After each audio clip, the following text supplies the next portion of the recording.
Hello, sir. Hi, Bhuvaneshwari. Did I get your name right? Yeah, yeah. Yeah, hello, everyone. So today, in today's book discussion, we have author Jayanth Swamy with us. We'll be discussing about his latest book, that is Family Secrets. Hello, sir. Welcome once again. Hello, everyone. This is Jayanth from Seattle. Glad to be doing this live session. Look forward to your questions. Yeah. So on reading the blurb, sir, I haven't read the book actually. On reading the blurb, I got to know that this book is of multiple genres. And one thing I understood is that it is very descriptive and interesting from start to end. And I'm really excited to read the book. I have ordered it, waiting for it to get delivered. Thank you. I always encourage new readers. Yeah. And I'll review it very soon. Hope the book will be delivered to me by next weekend. So I'll be reading it and reviewing it soon. Yeah, moving on, sir. And can you tell us more about your book? A brief about the book. Sure. So the book is titled Family Secrets.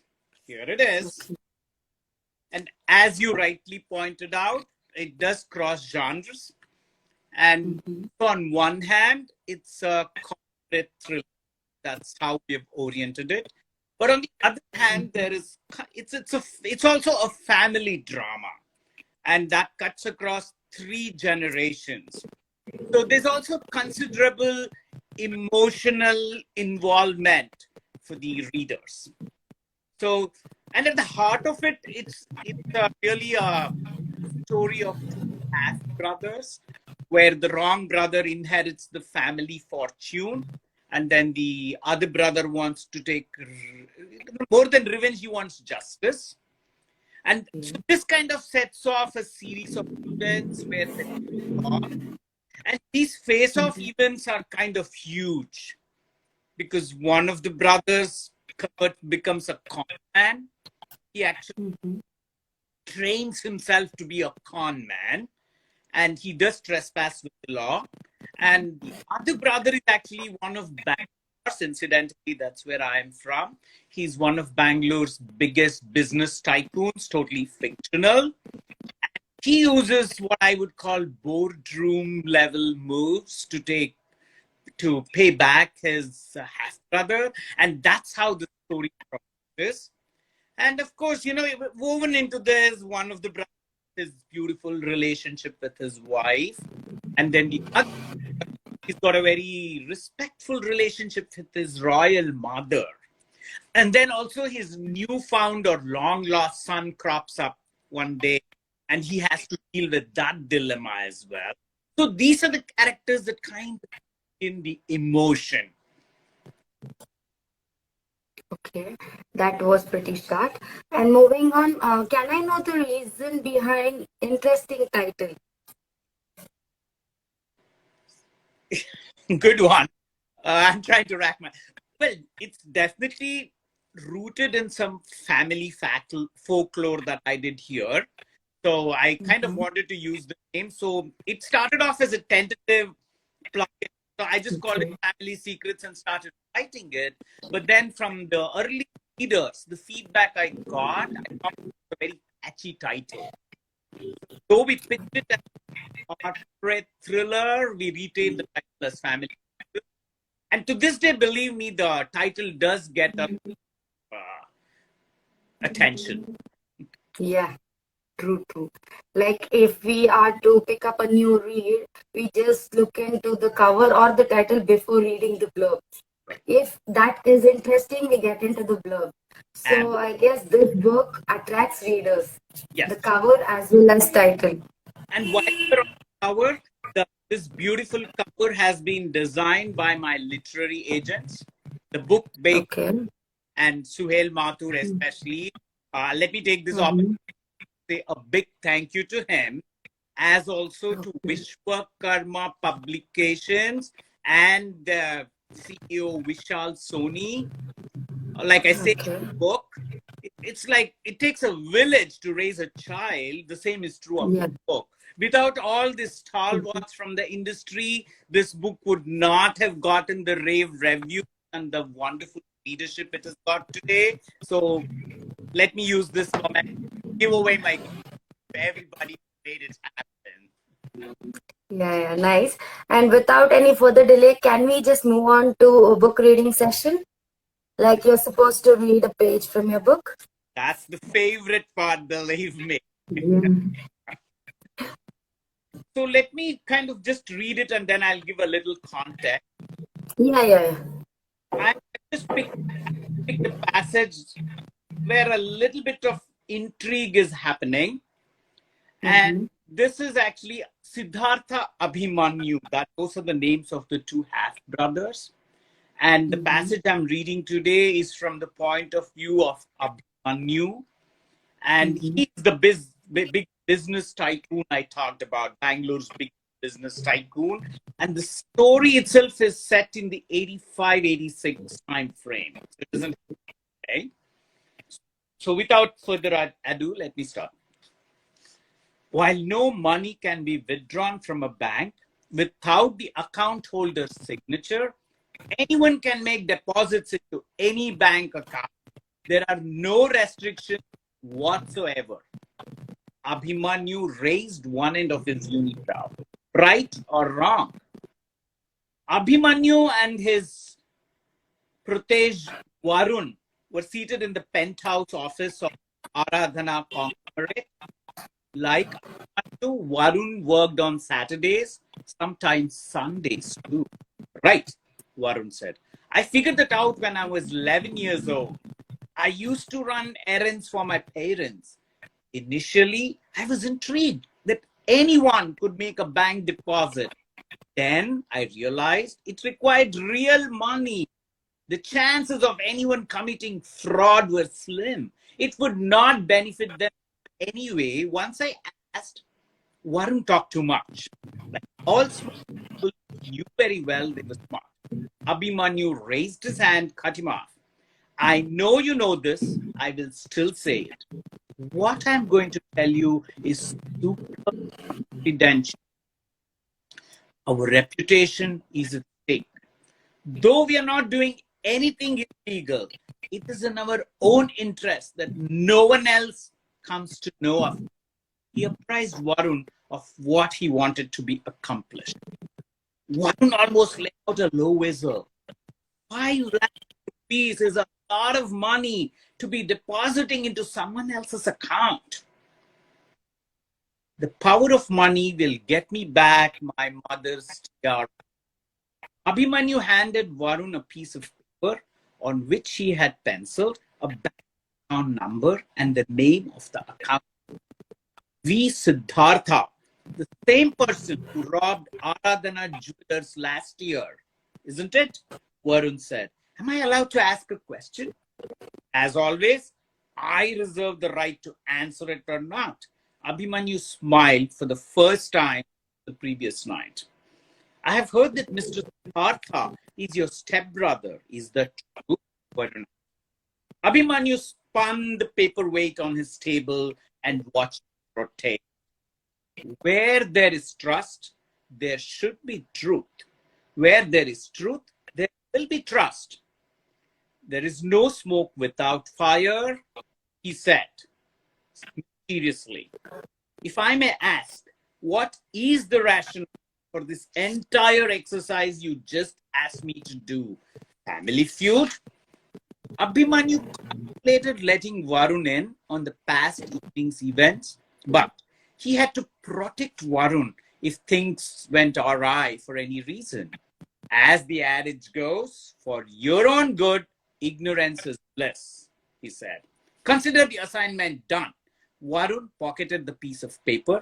I will contact my alma mater and put together a team. MBA students are looking out for projects to meet their curriculum requirements.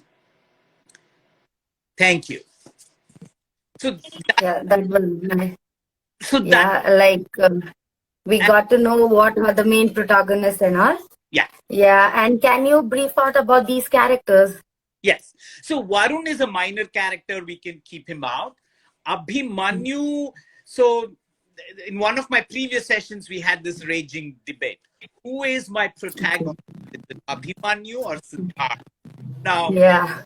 depending on the reader, either of them can be the protagonist, because both of them go through a change by the time the end of the book, and both of them, their character is white or black.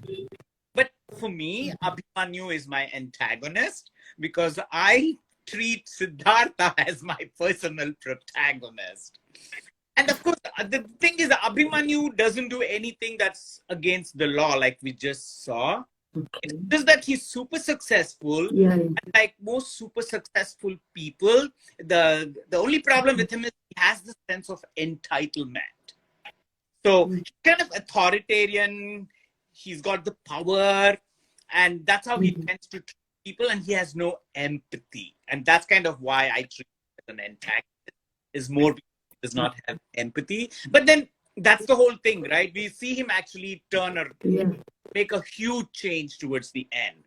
And in this sequence, what he's doing, it's going to lead to one of those boardroom moves. So what he's trying to do is he's collecting a group of MBA students, and what he's got Varun doing is actually deposit 5 lakhs. He's got a plan how to deposit 5 lakhs worth of money in Siddhartha's bank account.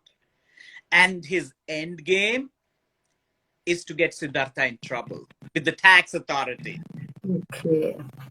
So that's kind of the plot point. But this, I thought it created a little bit of intrigue, and I read it. So by your explanation, I got to know that the book covers like multiple genres, as I said. It may cover like passion, love, and court dramas, and many more. Adding all these, how did you manage to get the book interesting? Like there are some novels which have multiple genres, but they lose their roots when they come to an end. But this book is different. I found it very interesting, and the reviews also say it is interesting. From start to end, it keeps the reader hooked. How did you manage to write such an interesting book involving all such multiple themes? Well, first of all, I am really grateful to all those readers and their reviews. So, yeah, it's a great question. Sometimes these questions are wonderful because they do set me thinking. I hadn't really thought of it that way. But let me explain a little bit about my technique. See, for me, the plot comes second. What comes first are my characters. So I kind of, and also I think what I like to do is I really have written, both the books I've written have almost 5 main characters. And when I say main, sure, one who is a little more prominent, but there are still characters at least, and maybe 1 or 2 more, for whom I actually trace their emotional arc, which means I do know these characters intimately inside myself. So they kind of live inside me. I can talk, walk, read them for a bit when I'm writing them. I know their motivations. I know much more than that's written. And then what happens? Once I have a plot outline and then I start putting my characters in those situations, I reach a point at which, this is how I describe it, like a character take over, they write their own story, is how I put it. And I pretty much use the same technique for this. So even Siddhartha, I knew what, that's how I wrote them out first. And then I interwove them with the other characters in their life, their story. And then I sat back and said, okay, now, what is my objective is still to have a face-off between Siddhartha and Abhimanyu. How do I achieve it? So that's when I started structuring my story. And I guess since each of them was a complete story by itself, it kept the interest going. And by interweaving them one another, what I achieved is probably the cliffhanger effect, because I have to stop one person's story and I choose a point where readers want to know what's happening next, and I switch back to the other character's point of view. And then they're waiting to, so they read. Also, the other effort I did make, which I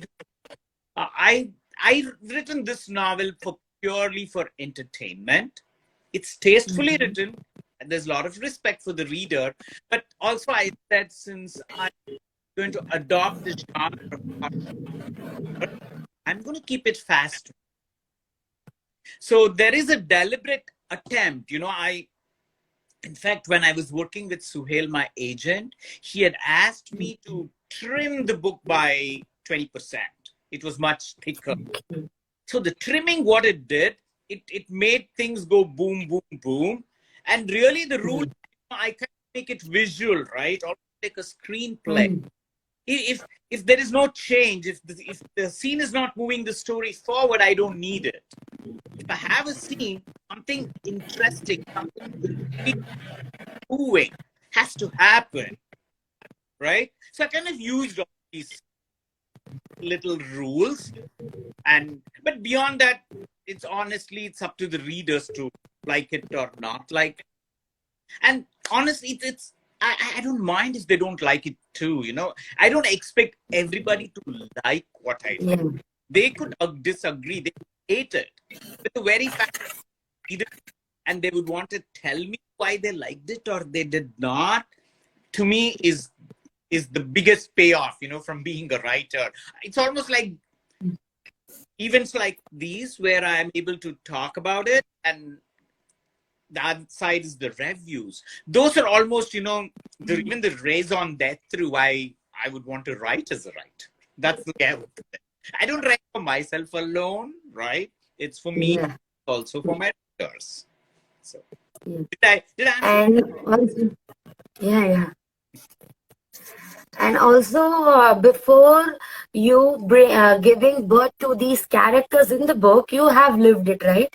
As you said, you lived it. And then you have penned it down in the book so that it has made readers connect very well. These characters stay in their mind for long. Can you comment on that? You have lived that character and then you have given birth to them in your books. How did you create such strong characters? That again, a great question. Because not all the characters which we read stay with us. These characters stay with us for longer, and also they connect with us. Yes. Perfect. So one thing what I found, at least one of my passions, is behavioral sciences, which is really a version of applied psychology. And to this day, I am a keen observer of human behavior. And I'm very intuitive when it comes to human behavior.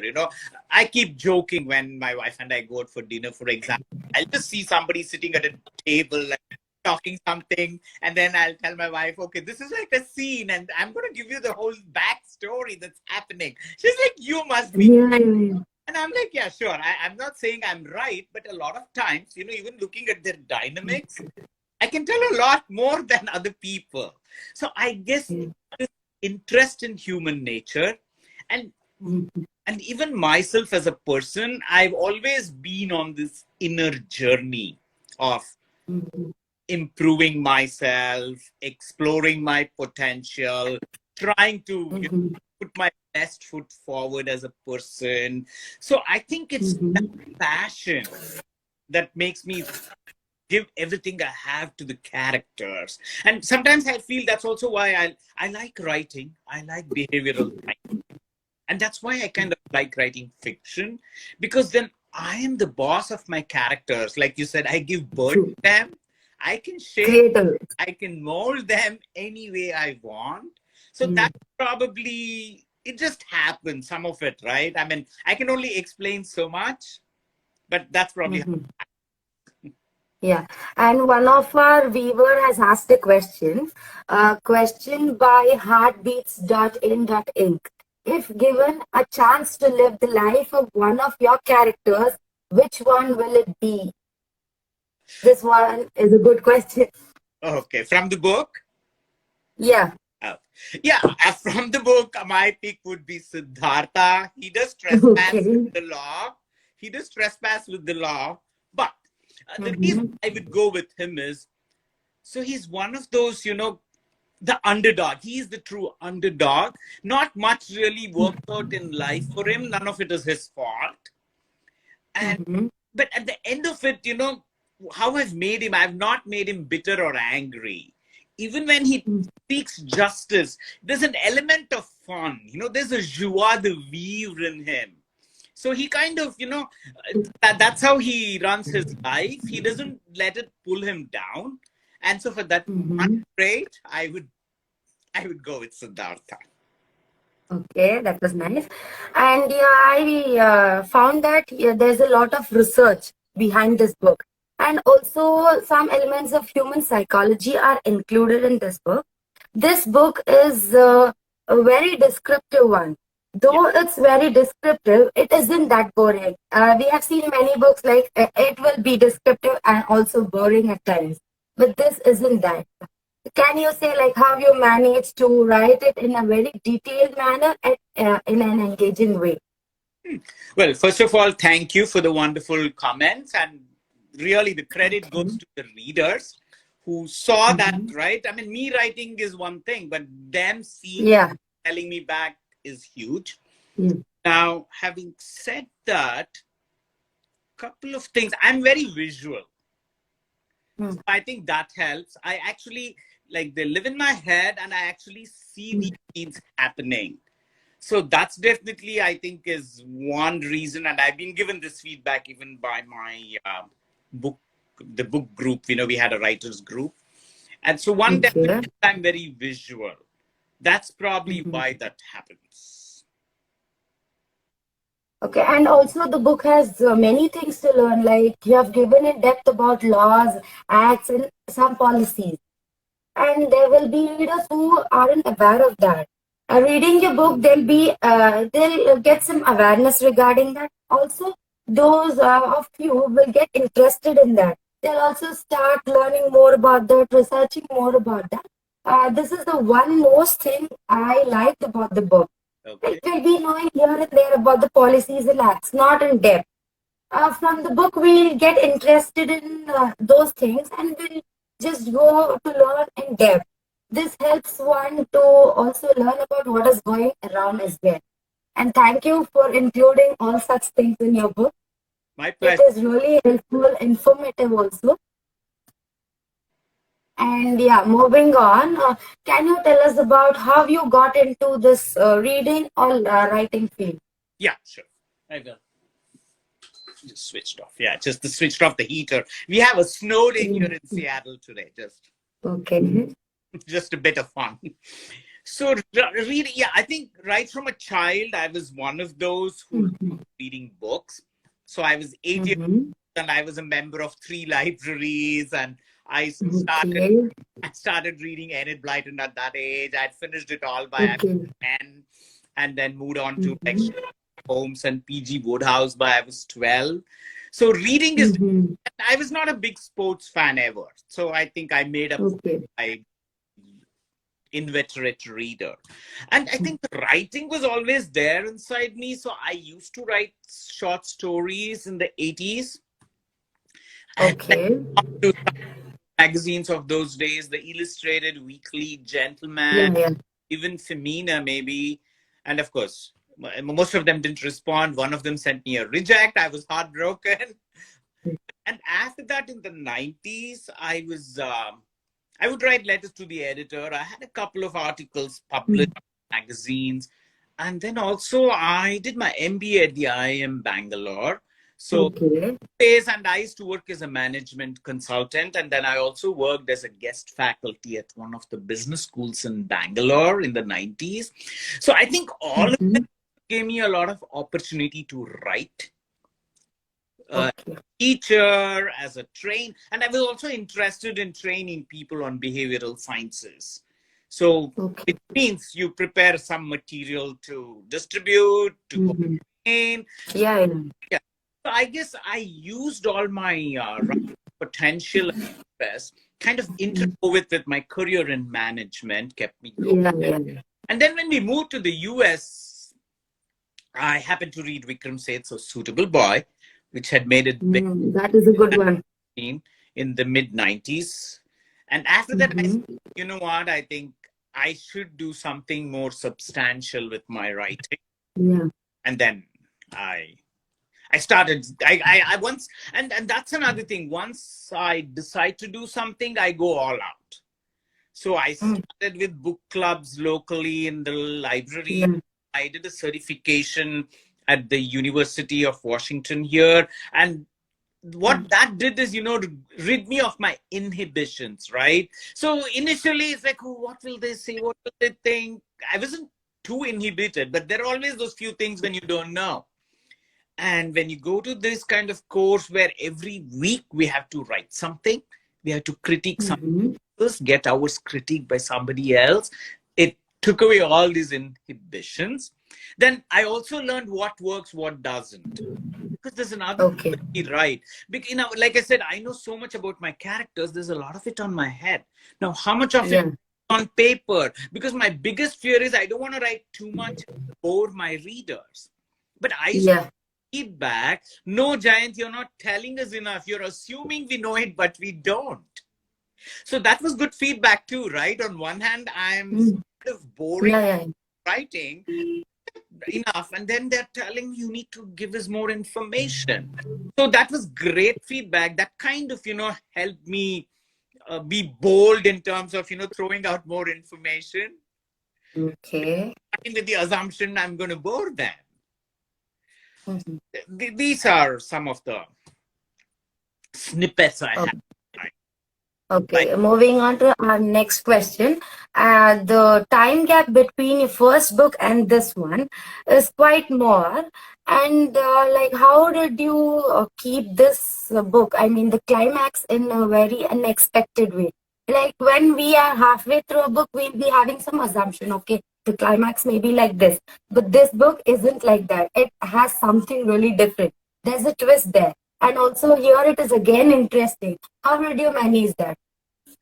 That's good feedback. And believe me, some of my classmates from my MBA days gave me the same feedback. They said, it's great. We could never guess what was coming. That is, I don't know. I just use my technique of intersecting all their stories. I definitely wanted to give the readers something that was intriguing. So the only thing I can say is, I'm not a big fan of happy endings. If I don't want to give away the ending, and I'm not saying I believe in tragedies either. I kind of like to keep the door open, right? That's the kind of ending I like. And then I also believe that ending might be emotional, because that is what also makes the characters linger in the reader's mind after reading. So I had these thoughts and I wrote it. The rest, well, all I can say is I'm grateful to the universe that it came together that way. Okay. And moving on, we'll just have a small fun session now. Yeah. It's rapid fire kind. Okay. Oh, okay. You are supposed to choose this or that. Okay. I'll be giving you two options. You have to just choose one answer. Sure. Okay, let's move on. Pick any one. Colors of Spectrum or Family Secrets? Colors in the Spectrum. That's my debut. Okay. Which character you would like? Siddhartha or Karan? Siddhartha. Okay. Author or corporate? Okay. Yeah. Author or corporate person? Author. That is nice. Reader or writer? Tough. I'll pick writer. Okay. Bangalore or Seattle? This is the toughest. 51% Seattle, 49 Bangalore.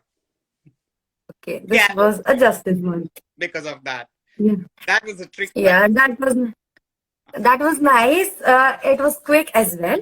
Moving on to our next question. Have you ever tried reading Kannada books? As you're from Bangalore. Yes, I have read a few. I don't recollect it. And also when we were children, there used to be magazines at home all the time. Yeah. So I have read some Kannada, and though I don't keep in touch, I can read Kannada pretty well. I can still read and speak Kannada very well. I can speak very well and read pretty well. I haven't tried. That is really nice. That's really nice to know that you can speak very well as well. My mom. Okay. There are a few people who are like, okay, we forgot because we don't stay there anymore. We have moved to abroad, they say. But in your case, it is not like that. I'm really happy to know that. Thank you. Well, I would give the credit to my parents and grandparents. They all spoke Kannada. And they would all speak fairly dramatic Kannada with a lot of proverbs in everyday life. So I do tend to speak that way, but not everybody understands these days. So I tone it down because they're all dead. The ones who used to speak that way are all dead and gone. So that's the legacy I have probably inherited from them. So I speak chaste Kannada. So all credits to them. Yes, my parents and Can you speak a bit? I'm just excited. Oh, ನಮ್ಮ ಓದುಗರಿಗೆಲ್ಲರಿಗೂ ನನ್ನ ಹೃತ್ಪೂರ್ವಕ ವಂದನೆಗಳು. ಇದು ತುಂಬಾ ಚೆನ್ನಾಗಿತ್ತು, ತುಂಬಾ ಖುಷಿ ಆಯ್ತು ನಿಮ್ಮ ಬಾಯಲ್ಲಿ ಕೇಳಿ. ಥ್ಯಾಂಕ್ ಯು, ಧನ್ಯವಾದಗಳು. ವಂದನೆಗಳು. Okay, then moving on. How was your Kannada, can I say something? So when the previous book was released about 7 years back, we had an The Landmark and Mr. Ananag, one of famous actors. So he we know very well. He released my book. It was definitely a huge. Okay, that's nice. But the Kannada link is Suvarna News, I think. So yes. Yeah, I just saw it yesterday. I just saw it. It was in Suvarna News Kannada. Yeah. So they interviewed. That time I was like happy. Okay, sir is from our place. Okay, like it gives us a homely feeling. Even while interviewing, it is like, okay, we know you from ages. We feel that connectivity was there. Well, yesterday when I saw that, it was nice actually. So that was the closest I came to speaking chaste Kannada on screen for 3 minutes without any information. Okay, that was really nice. Hope you'll be seeing soon again about this book on Kannada News or anywhere in Bangalore releasing this book. Totally. Hope to see you soon. Yeah, and moving on, how was your experience working with Vishwakama Publications? Vishwakama Publications, the experience has been great because see, it's what they tell me is what they do, and I like the transparency, and I would put it as there's an element of sincerity in their approach, and that's what I liked. Okay, so budding authors can also get in touch with them for their debut launches, right? Absolutely, yeah. And I think that's really what Vishal wants to do. There were a couple of, I think he was there on a couple of interviews. Vishal Soni is the CEO. And so that's what he said. He's there to encourage new writers. Yeah. That is what is needed most. Yeah. There are few budding writers, they are self to the outer world. They may feel like, okay, what if my writing isn't accepted by the readers? Correct. So I guess the publications like this should come forward more and help out budding writers. Yes, they will. And of course, the other side is that the writing also has to meet certain quality standards, right? To be fair, it has to work on both sides. Yeah, true. Yeah. Even that should be there. And also some help from the publication side also should exist. Correct. Yeah. Absolutely. Yeah, and moving on, tell us about how it was working with book bakers, literary agents.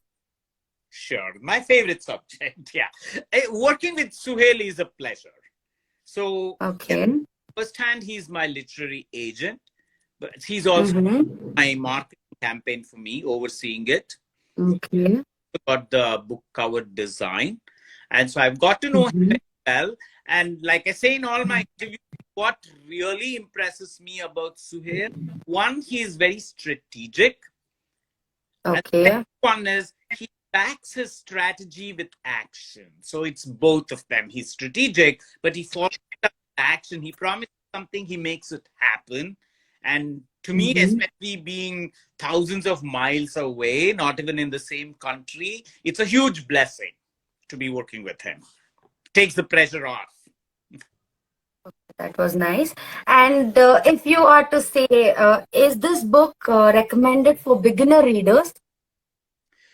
I think anybody over 18, I would recommend it. There's nothing really, yeah, and I would just leave it at that.